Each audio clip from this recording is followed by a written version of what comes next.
Good afternoon, everyone.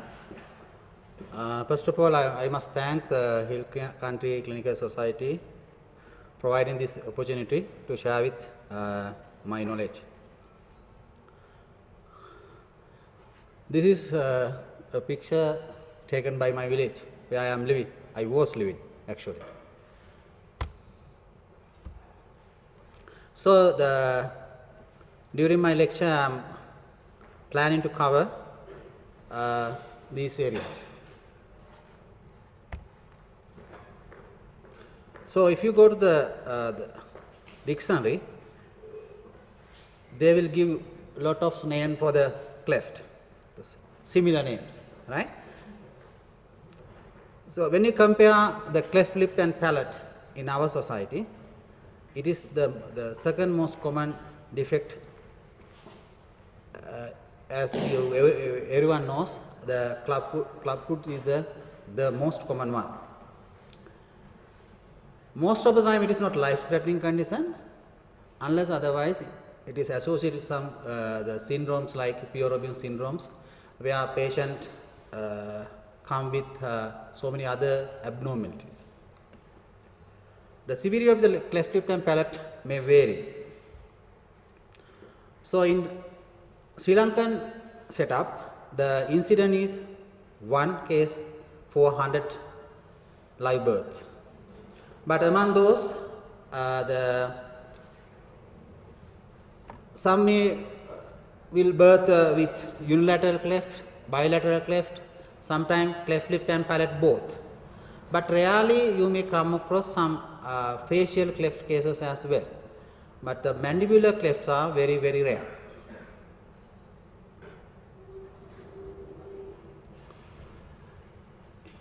If you all can remember your embryology during your undergraduate period, you know the face is developed from the branchial arches. So there are 5 branchial arches developed at the site of neck area. So if you can remember this picture, there are so many processes in and around the future, the stomodium, that is the oral cavity. From the top, you get the frontonasal processes, and the bilateral you get the various branchial arches, and from below you get the pericardium, where your future heart will develop. Normally, face development start at the 4th week of intrauterine life. From the 2 maxillary arches, though it is mandibular, it says 2 maxillary arches, and 1 arches descending down from the frontal prominence, that is a medial nasal process. This start around 6th week of intrauterine life. If you see this picture, you can see the frontonasal process coming from the frontal prominence from the top, and then 2 maxillary processes from the either side, right? So this frontonasal process, which is coming from the top, give rise to the development of the philtrum, that is the middle part of the upper lip. If you see this picture, you will see very clearly. So development of the lips as well as the palate. This frontonasal process, which is developed in front of the face, give the another process posteriorly to develop the anterior palate, and the 2 maxillary processes grown downwards and contribute to the formation of the rest of the hard palate.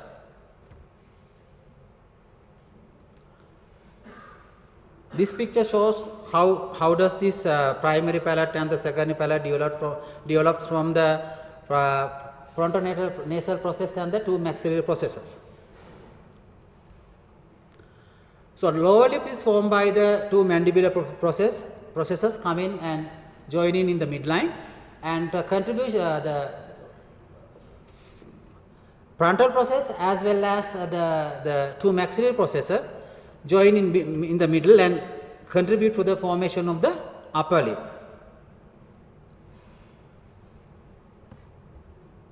So if you see this picture, you will see clearly how does these processes contribute to the formation of the face. Lower part of the face may develop only from the mandibular processes. If you see the upper lip, it is not only the maxillary processes, but the frontal processes which is coming from frontal prominence also contribute to the formation of the upper lip. If you consider the cleft palate, normally what happened, initially in the fetus, two maxillary processes develop like this. They are directing towards the downwards, either side of the tongue. If you consider my head as a tongue, either side of the tongue. But with the development of the fetus, what will happen? The fetus initially looks like this, and later with the extension of the head, this tongue normally descend down, and the two palatal processes goes up and fuse in the middle. That is how the hard palate is formed, right? So there are various things that can contribute to the formation of this defective cleft. Sometimes if the fetus doesn't extend the neck properly, the tongue will be there in between the two maxillary processes. So they can't, the rays so come and meet in the middle and they can't fuse. Sometimes they will come and contact, but as you know, the epithelium, it has to be degenerated, and then only muscle will come and join together. Sometimes it may join, but later it will be detached. So likewise, there are so many reasons to get this defective palate. But a very rare situation, especially associated with the syndromic cases, especially the Pierre-Robin syndrome, you will get the isolated cleft palate. There's another situation where you can get the submucosal cleft, where you get the normal development of the hard tissue part, but not the fusion of the soft tissue. These cases will be diagnosed accidentally, either by radiologically, or if you palpate the soft palate area, you will feel the depression. So the soft tissue will go up, and you feel the depression of that area. So if you consider the etiology, most of the time it says it is mainly due to the hereditary. That means that it comes through the families. But if you go through the literature, it is only associated with 12 to 20% of cases. They have identified what are the specific gene in these cases. It says more or less similar to the other diseases, is multifactorial. They have investigated, they have researched these areas, and they have found that, they have argued that unless the person is having this genetical part as well as the environment factors, they won't develop this cleft lip or the palate. The both factors should be there to get this malformation. So there are some environmental factors that can contribute. There are some nutritional factors like some micronutrients and the folic acid. That is why they have introduced not only for this development defect. This is very good because they have introduced for all the mothers who are pregnant. The initial period, they are given the folic acid and ferrous sulfate. So there are some terogenic drugs, especially the anti-epileptic drugs like phenytoin, and some chemotherapies that can contribute. But there are some other things we can prevent. But it is not, though it is not common in the Asian countries, the smoking and the alcohol consumption, but in the Western world, even the female, they contribute for this factor. There are strong association with alcohol consumption and the cigarette smoking for these deformities. And there are some terogenic the microorganisms, especially the rubella. And then syphilis and toxoplasmosis also associated with considered as the risk factor for development of cleft lip or palate.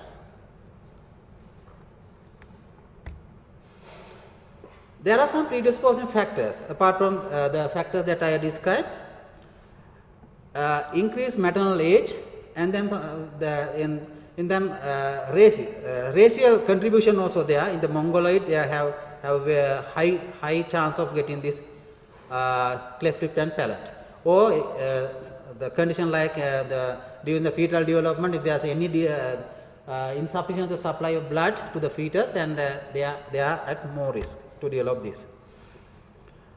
There are more than 150 syndromes associated with cleft lip and palate. I have mentioned few, but Pierre-Robin syndrome and Treacher-Collins and Down syndromes are the commons among those syndromes. When the cleft lip or palate patients are associated with this syndromic patient, they have so many other development abnormalities. For example, they may come with cardiac abnormalities and other bone and soft tissue development abnormalities. So, if you come to the diagnosis, you may feel this is only after the birth. No, that is wrong. But with the development of the technology, you can diagnose even before birth. Ultrasonography and especially the 3D ultrasonography will help you to diagnose even before birth of this type of malformed child.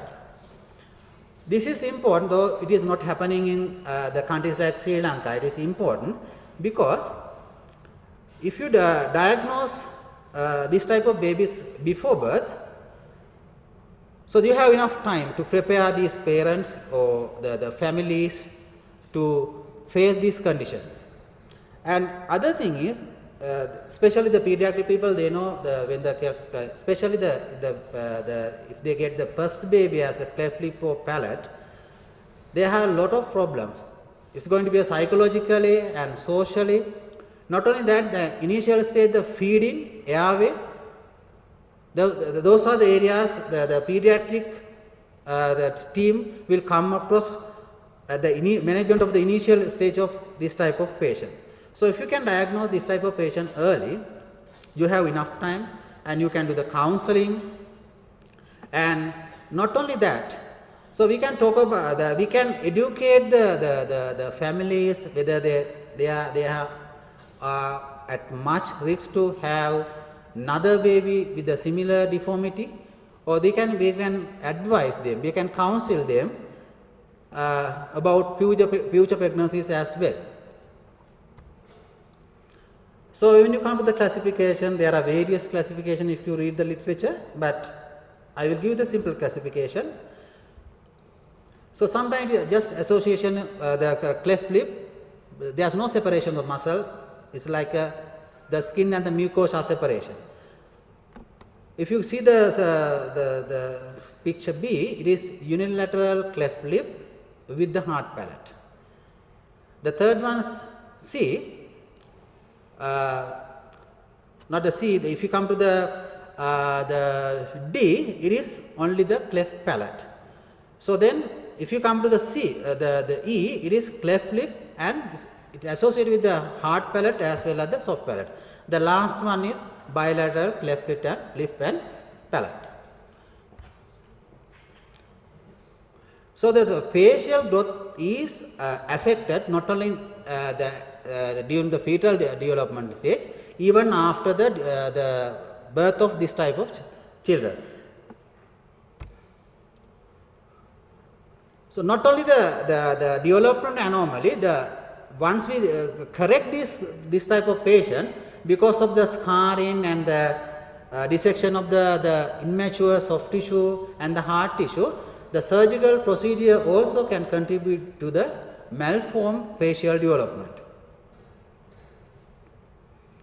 So, as you know, if you consider the alveolar region where you get the teeth are located, develop in the neutral space where the pressure is neutralized, which are applied by the tongue inside and the outside, the pressure from the lip outside.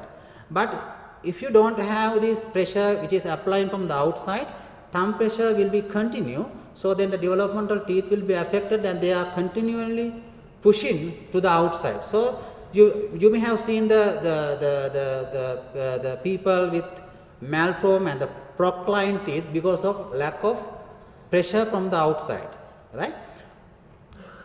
So the various soft tissue and the hard tissue factors are contribute to the proper development of the face.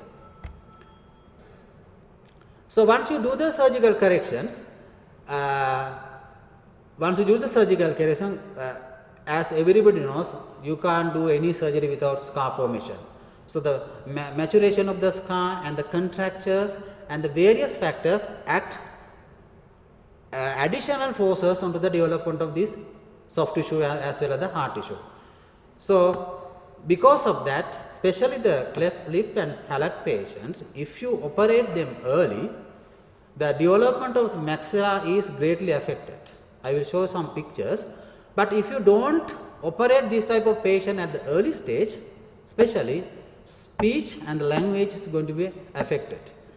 So there are controversies and when, how, what are the procedures, what are the type of incisions we are going to make depending on these factors. For example, if you consider palatal repair, that this can inhibit the growth of maxilla due to contracture of the palate. So what will happen if the palatal development, the upper maxilla development is not there, upper face will not be grown sufficiently. There will be the normal growth of the mandible. When you examine this type of patient, you will see the hypoplastic maxilla. And other thing is, as everybody knows, when you speak, the stream of air goes through the nose. So if you want to create the nasal voice, you need to escape some the air through the nose. But the normal speech, what will happen? The soft palate raise, and as everybody knows, the passavant ridge, which is created by the posterior wall of the pharynx, and they prevent the air escape through the nose. But in this patient, because of this scar contracture, the soft palate movement and the passavant ridge formations won't be there. So there will be insufficiency. Air will be escaped through the nose, and then that will add to the nasality to the voice. So what are the problems associated with the cleft lip and palate? Though I have mentioned as the first factor as a dental problem, but it is not the first thing. It's going to be a family problem at the very beginning, and it's going to affect the psychology of the patient, parent, and their relations. Apart from that, there will be hearing problems and the speech development, and obviously when this the baby go into the society, there will be aesthetic problem, and obviously because of malformed lip and the hard tissue part of the oral cavity, there will be a dental problem as well. There are so many dental problems: malform, malalign, crossbite, and various things. If you don't operate at the early stage, this is what you are going to have in the future. You can imagine if you don't operate this type of patient at the early stage, they can't go to their schools, right? When they are developed, they can't face to the society. So there are various aesthetic problems that associated with the cleft lip and palate. Facial, there is obvious the disfigurement. There will be oro-nasal and sometimes especially the oro-nasal fistula, there will be associated with this condition, and anything you are taken by mouth will come through the nose, right? If somebody close the upper lip of this girl, she will be nice, but nobody will accept this girl if she come with this type of face. So then there are some hearing and speech problem. Obvious, this is associated with the cleft lip and palate patient. So we need to assess the speech at early stage, early as 9 months of age. And the obviously psychological problem is, if you can imagine, if you get this type of patient in your family, you can imagine what type of psychological impact you can have. So management of the cleft lip and palate, nobody can work alone. These are the This is the group of people, they need to get together and sit together and discuss from the beginning, sometime even before the birth, right? So speech therapists, surgeons, and the orthodontists, prosthodontists, pediatrician at the very beginning, social workers, and sometime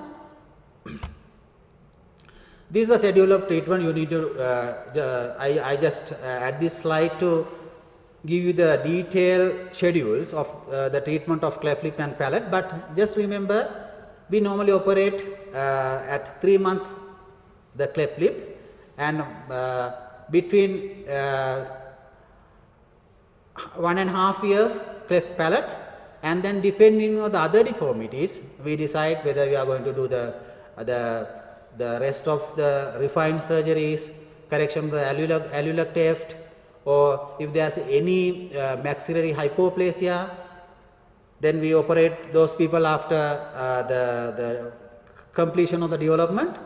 This is the comprehensive list, but just remember 3 months cleft lip, 1.5 years cleft palate, and the rest of the thing in between or after. But the dental deformities, at the very early stage, we need to maintain very good oral hygiene, right? Otherwise, correction of the alveolar cleft and the correction of the bone deformity is going to be very difficult.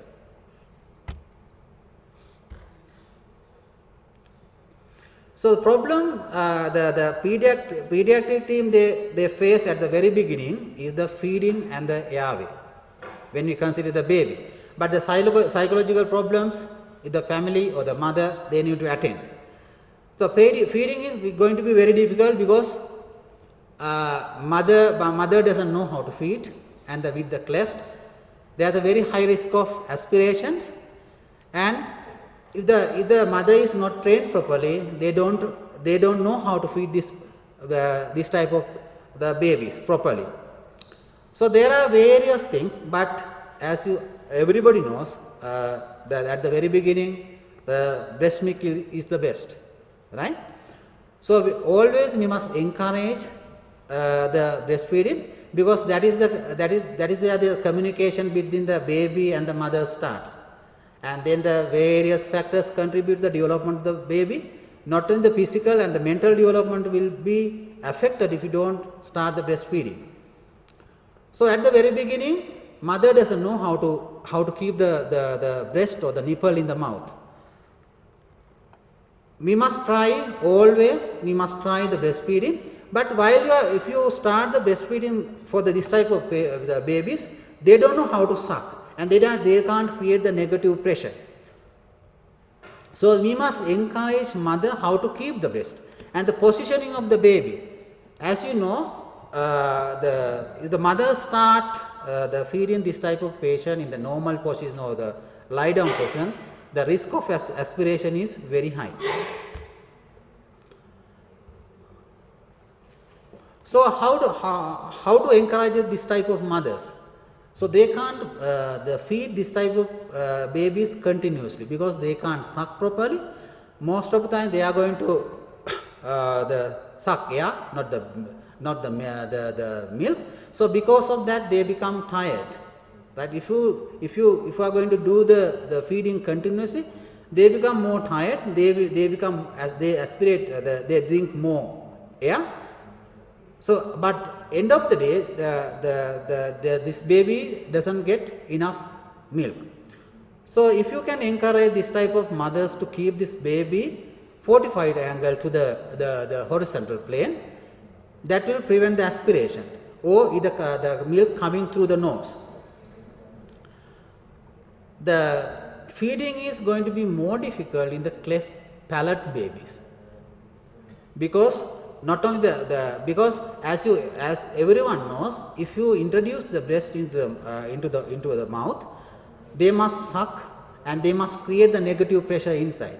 But if you can encourage mothers, as you know, everybody knows, so if there is the huge amount of milk in the breast, it's become firm, right? But if there is the small amount of the milk in the breast, it becomes soft. If you can introduce this breast into the non-cleft side during this soft period, so then this breast tissue will goes into the cleft area, and that will create the negative pressure easily within the oral cavity. Otherwise, it is very difficult to express the milk through the nipples. If the mother is going to fail the normal feeding, and there are various other ways and means of encouraging feeding. They have introduced various bottles. These are available in the market but not very common. We can feed baby with the bottle. There are other methods we can try. We can with the spoon, and we can with the pipette at the early stage, but very rarely, sometimes we need to introduce the NG tube for the feeding purpose. If you use the very flexible bottle as well as the bottle for the feeding, then we can squeeze the bottle and we can express some milk through the nipple, right? And other than that, we can modify the bottle so that we can have the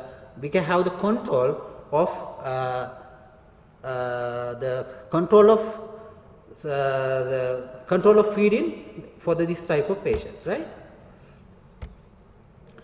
For a few examples of bottles which are available in the market. Other than that, we can help by providing some type of appliance for this type of patients. This can be corrected in the dental laboratory, but though it is not available here, but we can, if somebody need, we can help. We can construct this type of appliance in the dental faculty. This will prevent milk coming through the nose, as well as if you continue to have this with the development of this type of baby, the speech development will be affected minimally. Right. Second stage of management is the pre-surgical orthopedic. It is in simple term the modification or molding of the soft tissue so that will later helpful for the surgical correction of the soft tissue and the hard tissue part of this type of patients. So, surgical lip correction, as I said, we need to prepare this type of babies. The Millard has introduced this what is called the rule of 10. We need to maintain at least the 5 kilos, that is 10 pounds, and then hemoglobin should be 10 gram per deciliter, and we operate, as I said, at the beginning of the stroke at around 3 months of age, that is 10 weeks. I have had here the few cases we have operated in this hospital. This is the more or less bilateral lip case. This is immediate after. This is, I would say, 1.5 months after. So, if you see this patient, you can see the alveolar cleft here in the left side. So, this need to be corrected at the age of 9 years or 11 years. This is another case, unoperated cases. You can see how these soft tissue contributed. I said, if you don't operate this type of patient, the soft tissue and the hard tissue development will not be affected. If you operate it can affect. But if you don't operate, the deformity will be there, but the facial development as a whole, it won't be affected. But you can see the dental and the other hard tissue and soft tissue development abnormalities in this patient. If I can remember, this boy was around 6 years when you operate this case. This is another case. This is another one, right? The second stage, if you come to the second stage, we do some correction in the mixed dentitions, right? The most important thing is the second stage, maintaining of the very good oral hygiene. We should prepare this patient for the third and the fourth stage of the surgical procedures. The second stage of maintenance of oral hygiene, maintenance of the deciduous dentitions, is very important. When you come to the third stage, where we do the alveolar bone graft, for the anterior, the defect, the hard tissue defect, we harvest bone from the either iliac crest or the tibial head. We do the surgery around 9 and say 9 years or between the 9 and 11 years. This will correct the hard tissue deficiencies, and that will act as the foundation for the soft tissue, especially for the nose. But sometimes you may come across the alveolar cleft with the collapse of the maxillary arch. So then we need to get the help from the orthodontist to expand the cleft to bring this the two segment where I should be. We should align the hard tissue parts first and then create the gap, and then only we can do the bone graft. So once you do the bone graft, the eruption of the permanent dentition will be normal. I would say at least it will be normal with the minimum malocclusions. Otherwise, especially the canine tooth eruptions will be affected, and later it will be very difficult to correct if this canine erupt into the cleft area. Stage 4, we basically do all the correction of the hard tissue and the soft tissue part. Sorry, all the hard tissue and the dentoalveolar part. That is mainly done by the orthodontist. But sometimes the orthodontic alone, they can't control the development of the maxilla. Then the surgical part, surgeon come to the picture, where they do the correction of the bony part. Especially the cleft lip palate patient, I said earlier, they are associated with the hyperplastic maxilla, where we need to correct by the orthognathic surgery. I have added this patient. This is a bilateral cleft lip and palate patient. She underwent the cleft lip, palate and the alveolar bone graft and different ages. But as you can see, if you cover the upper face, the mandibular growth is normal, but you can see the hyperplastic maxilla. So you need to bring in this patient, it was the cut at the left foot 1 level, and the whole maxilla brought forward. And when you bring the maxilla forward, it will correct automatically the depression of the nose as well. If you see this picture, you can see the difference, right? Compare with this, we haven't done anything to the mandible, only the maxilla. With the forward movement of the maxilla at the left foot 1 level, you can correct the soft tissue as well. Not only the bone brings the soft tissue as well. Nasal correction will be also there. Look at the face, prominence of the nose. Later stage, various other correction, minor correction, revision of the scars and the rhinoplasties are done in various stages. And the other most important thing is the pharyngoplasty, where I said earlier, if the patient can't close the velopharyngeal properly, then we must assess it and we must correct it. Otherwise, patient won't develop proper speech. Especially in the speech, there will be a nasal scape. Voice, you can, when you listen, you can see the nasality of the voice. This type of patient. This is corrected. Say after the alveolar bone graft.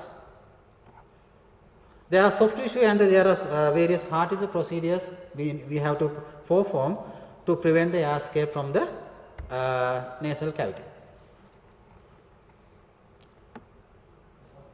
So in conclusion, the management of cleft lip and palate, nobody can do alone. It's a multidisciplinary team approach. It starts at very early stage and it runs say until you stop your development, the head and neck region.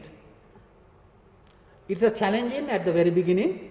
It associated with the various social, psychological and various problems. Start from the beginning at the pediatric team, and we need to consider not only the patient in this type of cases, parent, we need to counsel, we need to talk to them, we need to reassure them, we need to educate them. Otherwise, there can be, they will end up with the various social and the psychological issues. Thank you very much.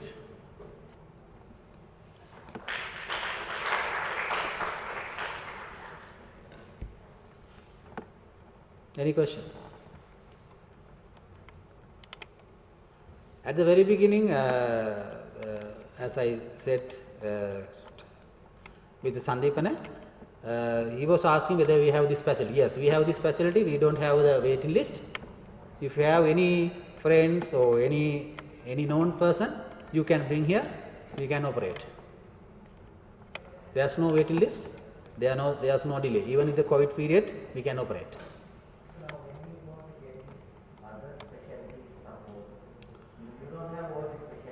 Yeah, in here we don't have. Yeah, especially for the earlier we had the speech therapist here, but otolaryngally the ENT we can get their support, and for the dental molding and the orthodontic support normally we are getting from either Badulla. Most of the time it is from the faculty, Peradeniya. Actually, I have not added other craniofacial deformities, right? We can operate because sometimes there is, especially in the syndromic patient, when they are born with the craniofacial anomalies, we need to send this patient to the faculty, and then with the orthodontic support and the neurosurgical support, we can operate in the faculty. So social workers, yes, we have here, but most of the thing at the beginning they manage in the pediatric unit. Just after the birth they refer to us, and then we do our part and register in our clinic, and the rest of the help we need to seek from the other institute. Especially most of the time we get the support from the faculty.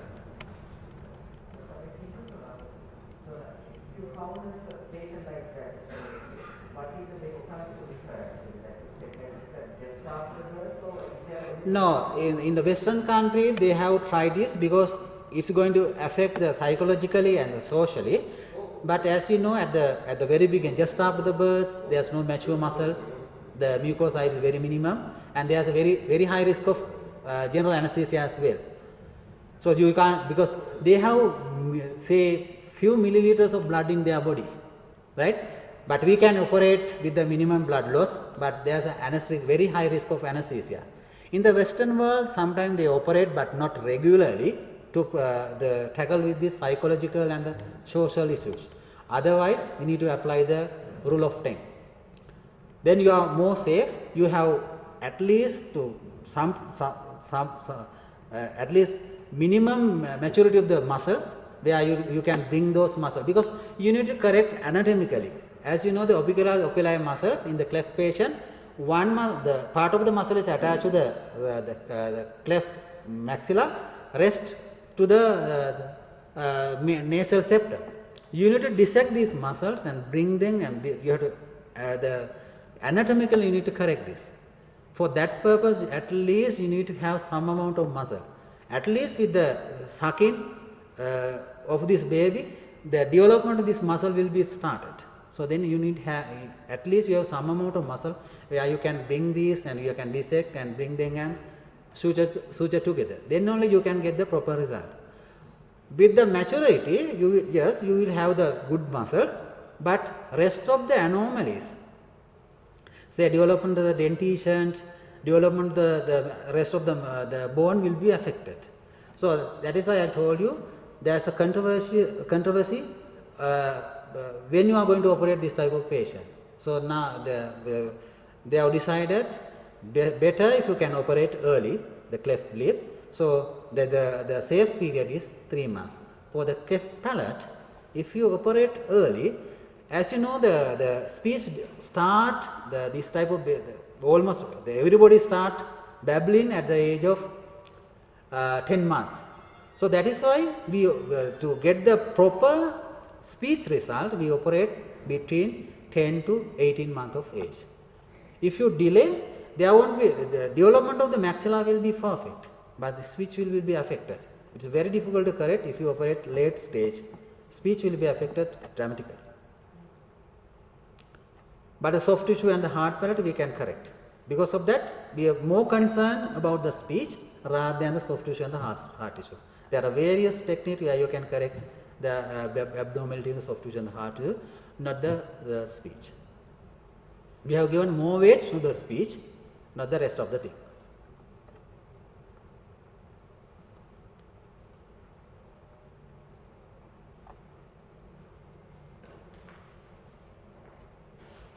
Any more questions from the audience?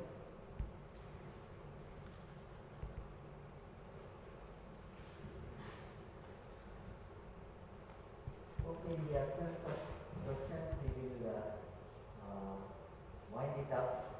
So thank you very much, Dr. Abhay Singh, for that elaborative lecture.